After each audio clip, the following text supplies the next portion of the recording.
Quand je me suis fait harceler, je l'avais pas dit directement. Et du coup, c'était pas moi qui l'avais dit pour le harcèlement. Plus d'un élève par classe est concerné par le harcèlement scolaire. C'est ce que révèle une enquête du ministère de l'Éducation nationale. C'est le cas de Maxime, 11 ans, bouc émissaire d'autres écoliers, alors qu'il n'avait que 8-9 ans. J'ai fait que de me faire frapper.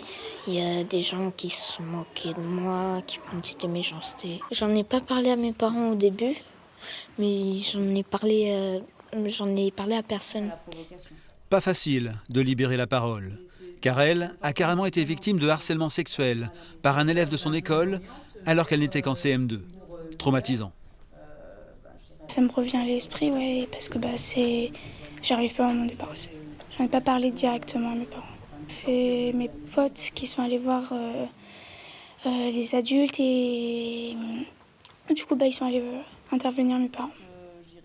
À l'occasion de la journée du droit dans les collèges, des avocats viennent dans les établissements à la rencontre des élèves, leur parlent de leurs droits, de leurs devoirs, leur donnent des clés pour se défendre et rappellent que le téléphone peut être leur meilleur ennemi.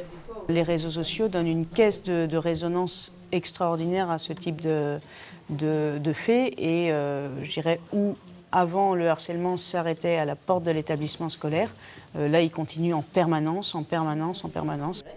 Au collège à Montbrionnais, le principal applique le dispositif phare, un programme du ministère pour lutter contre le harcèlement à l'école. Dans ce dispositif, des élèves volontaires sont sensibilisés, écoutent, regardent. Faire participer tout le monde, parler de la détresse qu'on a pu observer, c'est sûrement le début d'une solution.